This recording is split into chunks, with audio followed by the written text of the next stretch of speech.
I got so much motherfucking design on right now. Break it down, bring it back, make it clap. I got 3 old thoughts, new block, where that thing. Bitches on my line, and you know. Assalamualaikum warahmatullahi wabarakatuh. Selamat siang, perkenalkan nama saya Andi Priyono dari kelompok studi kasus toko buku Gramedia Bintaro. Di sini saya berkelompokkan Aprizal dengan NIM 3220005. Saya sendiri Andi Priyono dengan NIM 3220008 dan teman saya Muhammad Rido Kurniawan dengan NIM 3220003. Saya di sini dari jurusan Sistem Informasi. Saya akan menjelaskan penerapan metode asosiasi menggunakan algoritma a priori pada aplikasi analisa pola belanja konsumen yang di studi kasus toko buku Gramedia Bintaro tadi. Baik, kita langsung masuk aja ke materi. Yang pertama itu ada tahapan data mining. Menurut CRISP, sebuah proyek data mining memiliki siklus hidup yang terbagi dalam 6 fase seperti gambar di bawah ini. Menurut Laros 2005, 6 fase data mining menurut CRISP yaitu yang pertama fase pemahaman bisnis atau business understanding phase. Yang kedua, fase pemahaman data atau data understanding phase. Yang ketiga, fase pengolahan data atau data preparation phase. Dan yang keempat, ada fase pemodelan atau modeling phase. Yang kelima, fase evaluasi atau evaluation phase. Yang keenam, yang terakhir, fase penyebaran atau deployment phase yang kami ambil sendiri dari sumber Kusrini pada tahun 2009. Baik, selanjutnya yang kedua ada aturan asosiasi.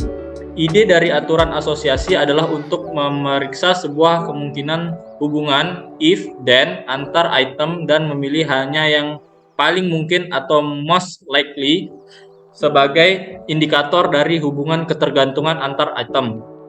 Biasanya digunakan istilah attendance untuk mewakili bagian jika dan consequence untuk mewakili bagian maka.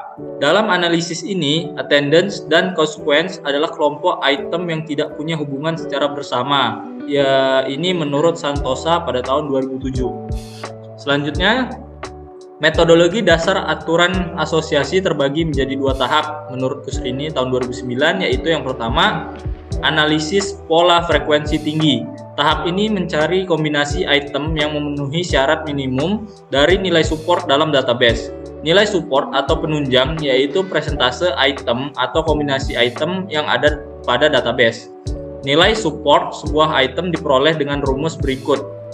Baik, yang kedua, pembentukan aturan asosiatif. Setelah semua pola frekuensi tinggi ditemukan, maka dicari aturan asosiatif yang memenuhi syarat minimum untuk confidence dengan menghitung confidence atau aturan asosiatif jika A maka B. Rumusnya dapat kita lihat di bawah ini. Baik, selanjutnya masuk yang ketiga, algoritma a priori.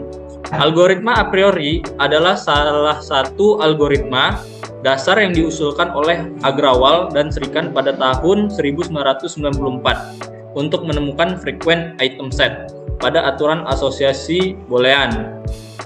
Ide utama pada algoritma a priori adalah pertama, mencari frequent item set atau himpunan item-item yang memenuhi minimum support dari basis data transaksi.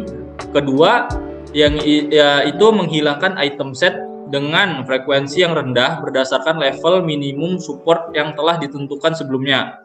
Selanjutnya, membangun aturan asosiasi dari item set yang memenuhi nilai minimum confidence dalam basis data yaitu Agrawal dan Srikan pada tahun 1994.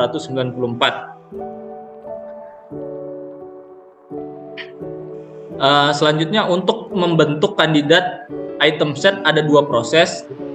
Yang pertama yang dilakukan algoritma a priori menurut Han dan Camber pada tahun 2006. Yang pertama, join step atau penggabungan. Pada proses ini setiap item dikombinasikan dengan item lainnya sampai tidak terbentuk kombinasi lagi.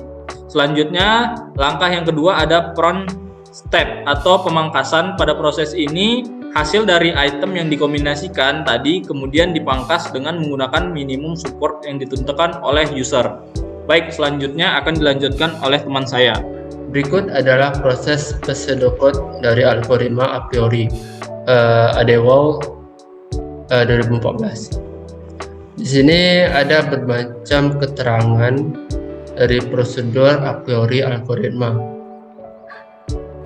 Di sini adalah rumus-rumus, kemudian analisis keranjang belanja. Menurut David Austin dan Yongxi 2008, analisis keranjang belanja mengacu pada berbagai teknologi yang mempelajari komposisi keranjang belanja yang terdiri atas produk-produk yang dibeli pada suatu kejadian belanja. Kemudian perancangan algoritma. Proses asosiasi algoritma a priori secara umum dalam pembentukan pola asosiasi oleh algoritma a priori ada dua tahapan, yaitu pertama mencari frequent intercept atau himpunan item yang memenuhi nilai minimum support.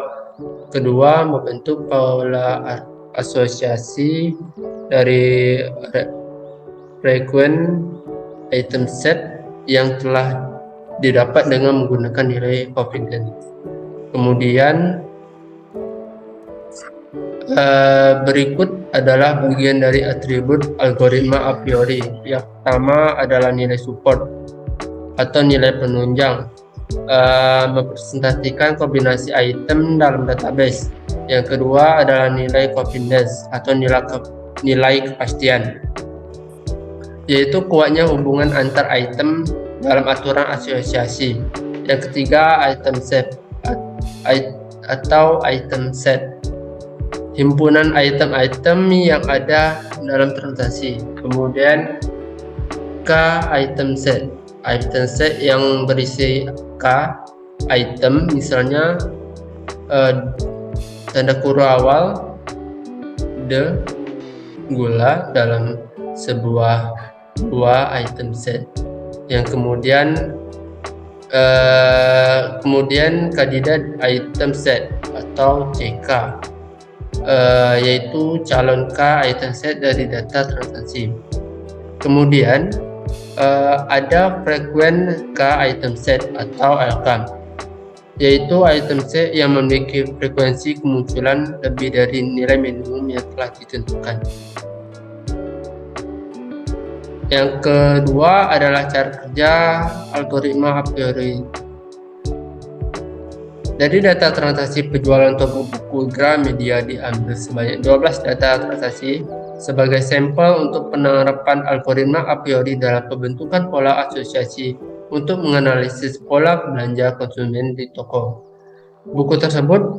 Percobaan pertama dilakukan dengan menggunakan parameter-parameter berikut: jumlah data 12, jumlah atribut 5, atau agriculture, business, children book, diet and health, dan entertainment.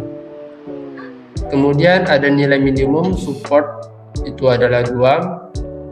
Nilai minimum confidence adalah 75%. Selanjutnya, berikut adalah data transaksi yang akan dianalisa.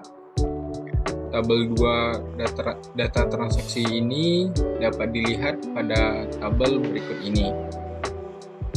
Selanjutnya, 3 pembentukan aturan asosiasi.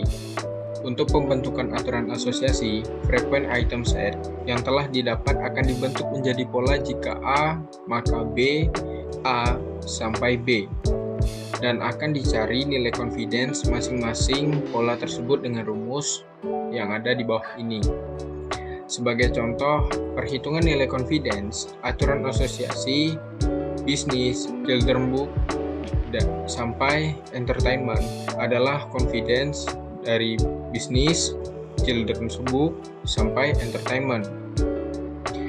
Sama dengan support, bisnis, children's book, dan entertainment per support, bisnis, children's book kali 100%.